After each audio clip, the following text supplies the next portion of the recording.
Good evening, friends. It's day 14 of A Poem a Day for 2026, and that makes it the 14th of January.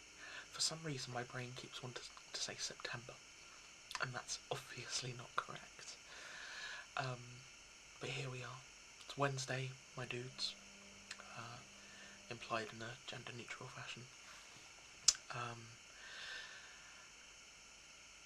And we're halfway through the week.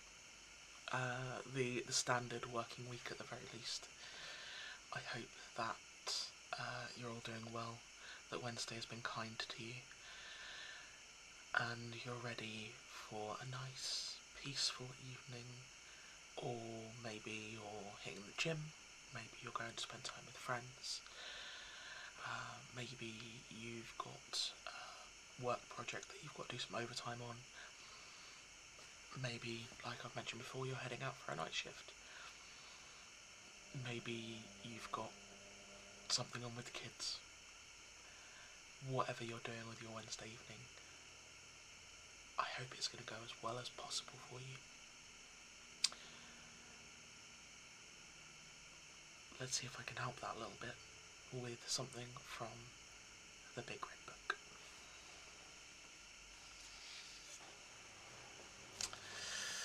Oh, my friend. Okay.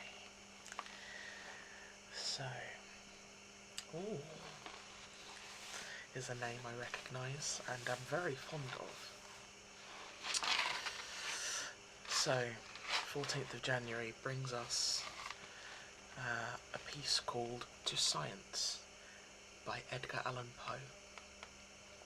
Our blurb reads as follows. In January 1610, the Italian astronomer Galileo Galilei wrote of his discovery of the 4 moons of Jupiter.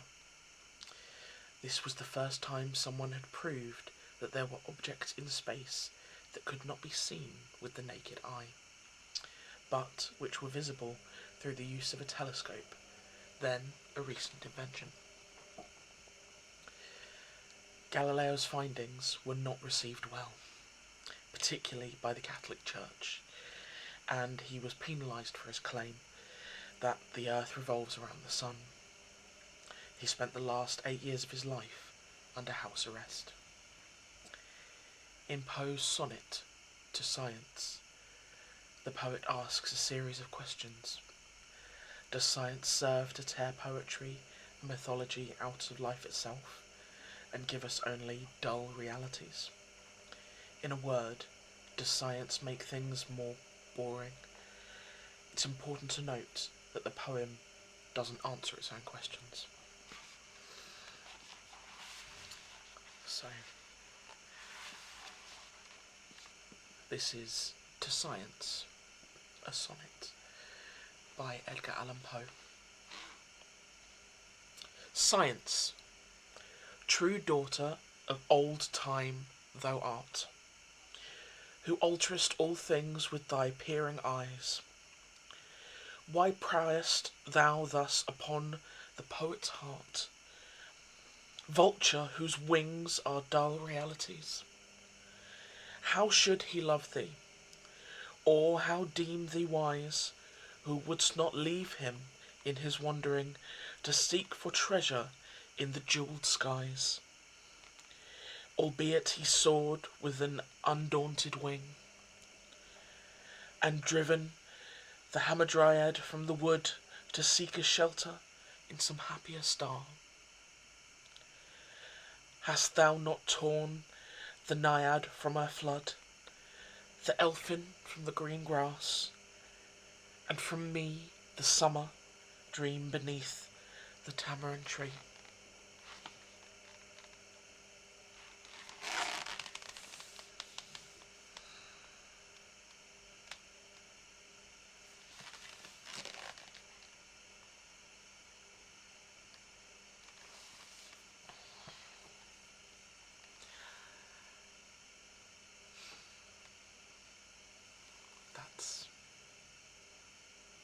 That's actually moved me quite a lot.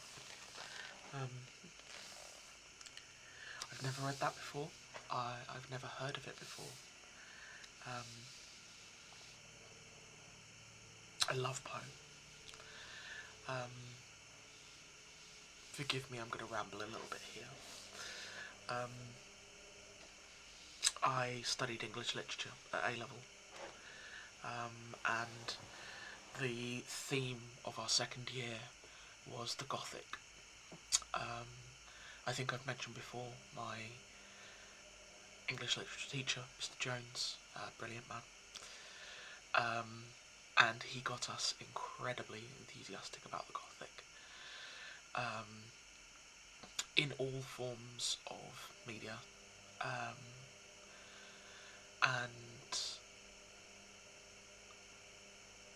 we consumed, between us as a class, over the years, so many books and films and even things like adverts, and just shared stories amongst ourselves. And we went to see plays together, and it was... I'd always been a bit of a weird and quirky kid, and it really kind of cemented and helped me to embrace kind of goth as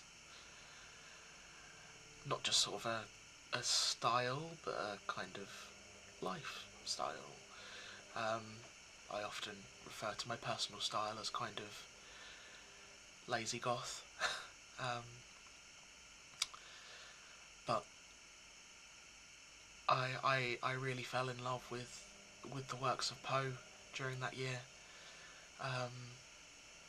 and read what I could find, amongst other things, and the Raven is up there, unsurprisingly.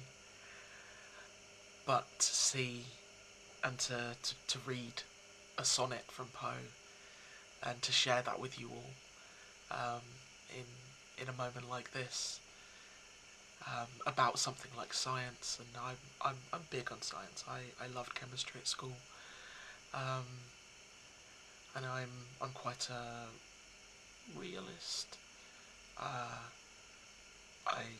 I love knowing how things work and all that kind of stuff. So excuse my washing machine. I've clearly picked the wrong time to do all of this today.